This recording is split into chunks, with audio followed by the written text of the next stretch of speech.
Part of my job as a real estate agent is to keep track of what's happening with the market. So, in order to do that, I went to three separate economic forecasts so I could learn about the latest trends and what major economists are saying about where the market is going.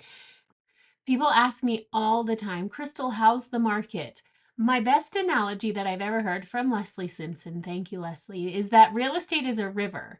It's always flowing. Sometimes it's a trickle, sometimes it's a roar, but people are always buying and selling for different reasons.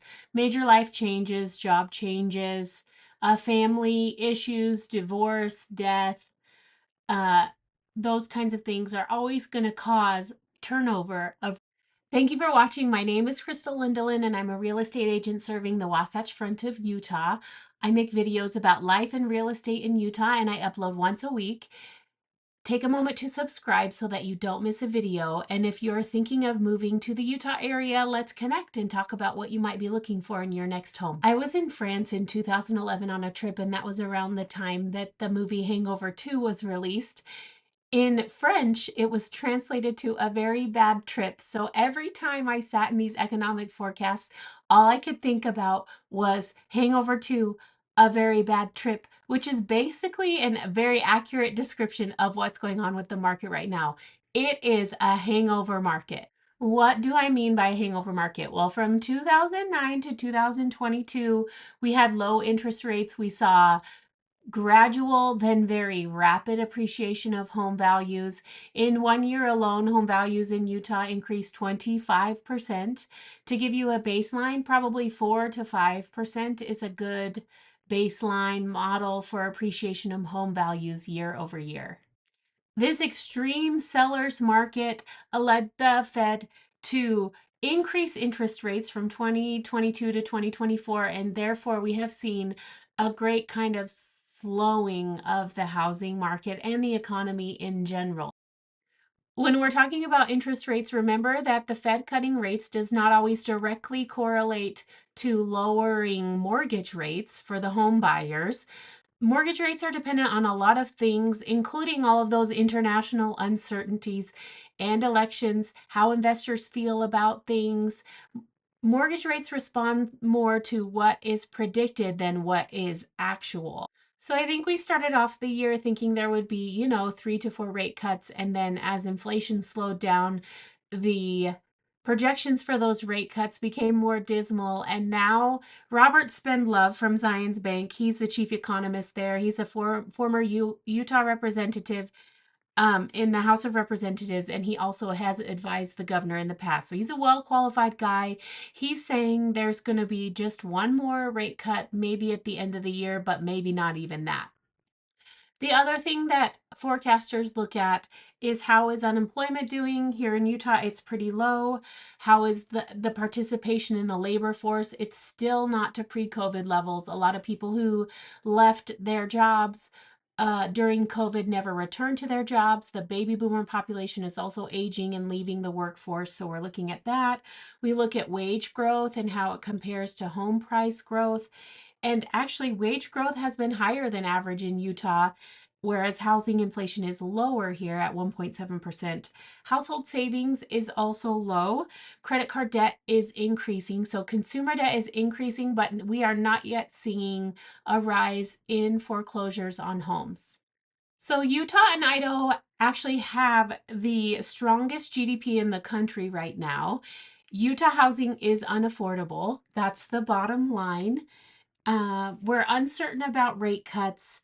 We need more housing units. We're about 35,000 short, according to Governor Cox. So we should, as you'll hear later, see an uptick in condo sales due to the increased demand for affordable housing. It will not be single family homes, most likely. Uh, the next economic forecast I went to was conducted by the Salt Lake Board of Realtors, and Lawrence Yun was there. He is the National Association of Realtors economist. You may have seen him on many news stations. Really great, nice guy. He was talking about the recession in 2008, where we saw 16 quarters of decline in home prices. Mortgage rates also went up then. Then we had COVID in 2020, and now we're in that hangover. So that's a metaphor that I borrowed from Lawrence Yun. Home prices increased 25% in 2022. In 2023, we saw a very small decline in home prices, and now in 2024, we've seen a 3% gain nationally in home prices. Housing has become very unaffordable here. It's very difficult to get into the housing market, but it is the road to wealth. If you want to build wealth in America, you have to own part of it. I've heard a lot of people say that there aren't enough homes on the market because sellers don't want to sell because they refinanced or bought during COVID and their mortgage rates are really low. Nay, that's not true. 35% of homeowners don't have a mortgage, if you can believe that. Only 11% of homeowners are under a 3% interest rate. That's not that many. That's not the sole reason that people are not moving, they're not selling, we're not seeing the sales that we need to see. So, bottom line, mortgage rates are projected to stay between 6 and 7% for the next 2 years by multiple models and multiple economists. And median home prices in Utah will increase 2% each year in the next 2 years. So, we're sort of in a flat line right now. I think this is our new normal. And if you have not entered the home market, save, save, save. Do everything you can to enter the home market, but also adjust your expectations to what's out there in the place that you need to be. You either have to adjust the size or type of housing that you're buying, or you have to adjust the location of the house that you're buying. Also, from Leslie, every house is a lily pad to the next house. So it's okay to start small and work your way up. We all kind of had to do that. If you own a home, you should be very happy because you have already entered the market. Your wealth has increased exponentially over the last 5 years. And if you're curious about what current home values for you might be, please connect with me. I'd be happy to send you a report on that at no cost or obligation. So there's your summary of the hangover economy. If you have any questions about anything I've talked about or you want more information, if you'd like access to the actual reports or slides or statistics, please let me know. I can easily drop those in the mail for you.